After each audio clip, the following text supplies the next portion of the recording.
चंद्रपूर जिल्ह्यामधलं औद्योगिक शहर असलेलं घुग्गुस हे पहिल्यांदाच नगर परिषदेच्या निवडणुकांसाठी सामोरं जाणार आहे। स्टील, कोळसा आणि सिमेंट उद्योगांनी हे शहर समृद्ध आहे। औद्योगिकीकरणामुळे गेल्या काही वर्षात या शहराच्या लोकसंख्येमध्ये देखील काहीशी वाढ झाली।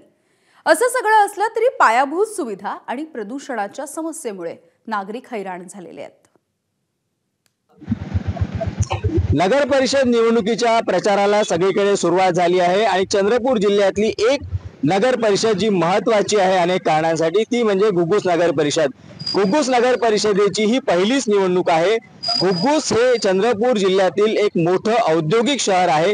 आतापर्यंत हे ग्रामपंचायत होतं, मात्र आता याला नगर परिषदेचा दर्जा मिळालेला आहे आणि पहिल्यांदाच ही नगर परिषद निवडणुकीला सामोरे जात आहे। आपण सध्या घुग्गुस नगर परिषदेच्या अगदी समोर असलेल्या भाजी मंडईत आहोत आणि या ठिकाणी काही सामान्य लोक आहेत जे भाजी घ्यायला आले आहेत, इतर काही कारणासाठी आलेत की नेमकं त्यांच्या काय अपेक्षा आहे या नगर परिषद निवडणुकीत निवडून येणाऱ्या जनप्रतिनिधींकडून। भाऊ, इथे पहिल्यांदा आता घुग्गुस नगर परिषद झाली आहे, तुम्हाला काय वाटतं की या शहराची अवस्था काय आहे आणि काय व्हावी? शहराची अवस्था अजिबात खराब आहे। आम्हाला वाटतं की शहर चांगल्या तऱ्हेने दुरुस्त व्हावं। इथं सगळ्यात मोठा प्रॉब्लेम आहे डस्ट पोल्युशन इतकं वाढलं आहे की ते जास्तीत जेवढं कमीत कमी करता येईल तेवढा करायला पाहिजे। काका, आपण जर पाहिलं तर चंद्रपूर जिल्ह्याच्या विकासामध्ये घुग्गुसचं अतिशय महत्व आहे। रेव्हेन्यू खूप मोठ्या प्रमाणातून या शहरातून मिळतो, पण त्या मानाने लोकांची अवस्था काय आहे इथे?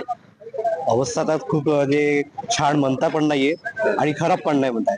खराब म्हणता येणारच आहे, कारण की तिथे जशी सुविधा पाहिजे होती त्या प्रकारची सुविधा इथं नाही आहे। मी म्हणतो की आता हे नगर परिषद मध्ये जे निवडून येणारे लोक आहेत यांनी तरी हे लक्ष देऊन हे काम करायला पाहिजे असं माझं मत आहे। अनवर भैया, काय तुम्हाला वाटतं की काय काय अशा प्रमुख समस्या आहे ज्या नावं घेऊन सांगता येईल की एक शहर म्हणून देखील या घुग्गुस मध्ये त्या गोष्टी नाहीयेत? घुग्गुस शहर हा मूलभूत गरजेपासूनच वंचित झालेला आहे। सगळ्यात मोठी समस्या आमच्या शहरामध्ये पिण्याच्या पाण्याची आहे। हा शहर उन्हाळ्यामध्ये पूर्णतः टँकरच्या भरोश्यावर असतो, ही खूप मोठी समस्या आहे। रस्ते नाही, आता तुम्ही जर इथून राजीव रतन कडून जर वणी रस्त्यावर जात असाल तर त्या ठिकाणी तुम्हाला इतके मोठे मोठे खड्डे मिळतील की तुम्ही चालू शकत नाही। ही भीषण परिस्थिती आहे। रस्ते नाही, नाली नाही, हा शहर कुठेतरी 50 वर्ष मागे गेलेला आहे आणि ही भयानक परिस्थिती जर बदलायची असेल तर या वेळेस चांगल्या लोकांचं नगर परिषदेमध्ये निवडून येणं आवश्यक आहे। मतदारांनी सूत्र बुद्धीनं या वेळेस निवडणुकीमध्ये मतदान करावं अशी माझी इच्छा आहे। दादा, तुम्हाला काय वाटतं? पैसा देणारं हे शहर आहे, पण या पैसा देणाऱ्या शहराची चेहरा जो आहे तो बऱ्याच ठिकाणी विद्रूप आहे।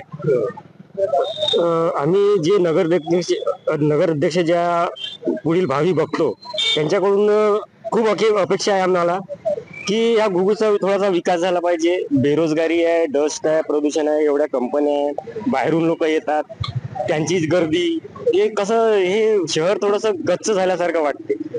आणि येणारा जो नगर अध्यक्ष आहे त्यांच्याकडून आम्ही खूप अपेक्षा करतो की त्यांनी जरा हे करून चांगलं केलं आणि ते आम्ही दीप्तीताई मध्ये बघतो तर दीप्तीताई हमखास व्यवस्थित काम कराल। तर घुग्गुस हे जे शहर आहे याला मिनी इंडिया ऑफ चंद्रपूर असं म्हटलं जातं, कारण प्रत्येक जातीचे, धर्माचे, भाषेचे, प्रांताचे लोक या शहरात आहे। मात्र कुठेतरी अजूनही या शहराचा पाहिजे तसा विकास झालेला नाही आणि येणारे जे जनप्रतिनिधी आहेत निवडणुकीतून निवडून येणार आहेत त्यांच्याकडून लोकांच्या याच अपेक्षा आहे। सारंग पांडे, एबीपी माझा, घुग्गुस, चंद्रपूर। एबीपी माझा, उघडा डोळे बघा नीट।